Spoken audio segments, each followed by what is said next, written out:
ഏകദേശം ഒരു മാസം മുമ്പേ നമ്മൾ PRP ട്രീറ്റ്മെൻറ്റ് എടുക്കാൻ വേണ്ടിയിട്ട് ക്വീൻസ് ഡെർമറ്റോളജി സെൻറ്ററിൽ വന്നിരുന്നു. അപ്പോൾ PRP എടുത്തിരുന്നു. ഒരുപാട് ആളുകൾ ചോദിച്ചിരുന്നു എന്താണ് അതിൻ്റെ റിസൾട്ട് കാര്യങ്ങളെന്നൊക്കെ. അതുപോലെ ഞാനിപ്പോൾ രണ്ടാമത്തെ ഒരു സെഷൻ വേണ്ടി വന്നിട്ടുള്ളതാണ്. അപ്പോൾ എന്താണ് നിങ്ങൾ ഈ റിസൾട്ടും കൂടെ എനിക്ക് കിട്ടിയ റിസൾട്ടും കൂടെ ഒന്ന് അപ്ഡേറ്റ് ചെയ്യാമെന്ന് വിചാരിച്ചിട്ടുള്ളതാണ്. ഫസ്റ്റ് ഓഫ് ഓൾ PRP ട്രീറ്റ്മെൻറ്റിനെ കുറിച്ച് പറയുകയാണെങ്കിൽ എല്ലാവർക്കും ഇത് ഒരേപോലെയുള്ള റിസൾട്ട് കാര്യങ്ങളൊന്നും ആയിരിക്കില്ല വരുന്നത്. എനിക്ക് ഫസ്റ്റ് വന്നിട്ടുള്ളൊരു റിസൾട്ട് എങ്ങനെയാണെന്ന് വെച്ചാൽ ഹെയർ ഫോൾ നല്ല ഹെയർ ഫോൾ ഉണ്ടായിരുന്നു. അപ്പം അതിൽ നല്ലൊരു വ്യത്യാസം വന്നിട്ടുണ്ട്.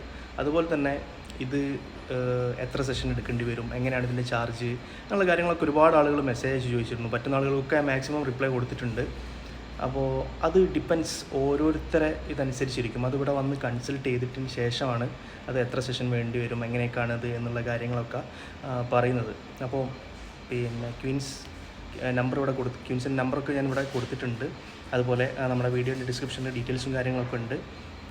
ജസ്റ്റ് ഒന്ന് നിങ്ങൾക്ക് നോക്കാവുന്നതാണ്. അപ്പോൾ ഞാൻ എന്തായാലും സെക്കൻഡ് സെഷന് വേണ്ടിയിട്ട് വന്നിട്ടുള്ളതാണ്. ഓക്കെ, അപ്പോൾ എന്തായാലും നമുക്കത് നോക്കാം. അപ്പോൾ PRP ട്രീറ്റ്മെൻറ്റ് എന്ന് പറയുന്നത് നമ്മളെ ബ്ലഡിൽ നിന്നുള്ള പ്ലേറ്റ്ലെറ്റ്സ് അത് എക്സ്ട്രാക്ട് ചെയ്തെടുത്തിട്ടാണ് നമ്മളെ ഹെയറിലേക്ക് ഇഞ്ചെക്റ്റ് ചെയ്യുന്നത്. ഇപ്പോൾ നമ്മളെ വേദനയൊന്നും ഇല്ലാതിരിക്കാൻ വേണ്ടിയിട്ട് ഒരു അനസ്തറ്റിക് സംഭവം അപ്ലൈ ചെയ്തിട്ടുള്ളതാണ്.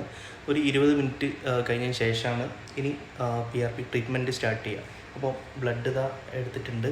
ഇത് ഒരു 20 മിനിറ്റ്സ് ഒരു പ്രോസസ്സാണ്. അത് ഒരു സെൻട്രിഫ്യൂഗേഷൻ, അതായത് അതിൽ നിന്ന് നമ്മുടെ പ്ലാസ്മ എക്സ്ട്രാക്ട് ചെയ്തെടുക്കണം.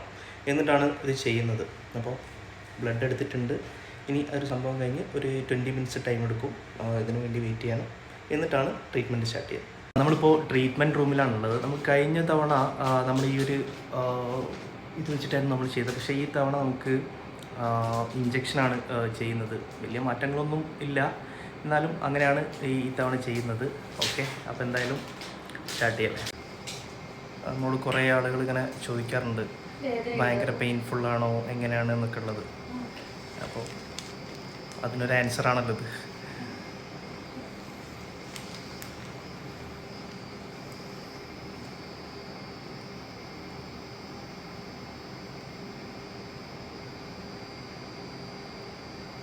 അപ്പോൾ ക്വീൻസ് ഡെർമറ്റോളജി സെൻറ്ററിൻ്റെ ലൊക്കേഷൻ വരുന്നത് പിന്നെ നമ്മുടെ മനാസിർ സിഗ്നലിൽ നിന്ന് സാലിയ റോഡിലേക്ക് പോകുമ്പോൾ റൈറ്റ് സൈഡിലാണ്. അപ്പോൾ ഇതാണ് ക്വീൻസ് ഡെർമറ്റോളജി സെൻറ്റർ.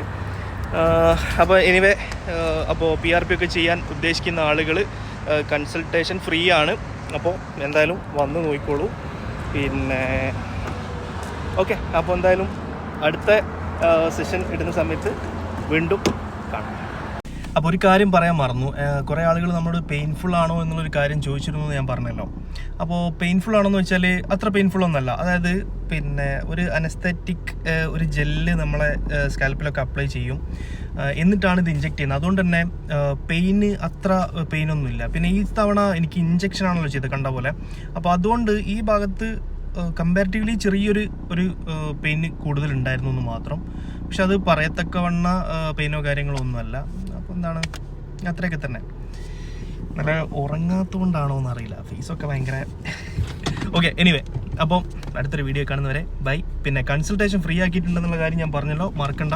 അപ്പോൾ PRP ഒക്കെ ചെയ്യാൻ ഉദ്ദേശിക്കുന്ന ആളുകൾ ജസ്റ്റ് ഒന്ന് പോയി ഡോക്ടറെ കൺസൾട്ട് ചെയ്തോളൂ. അപ്പോൾ കാര്യങ്ങളൊക്കെ വിശദമായിട്ട് തന്നെ അറിയാൻ പറ്റും.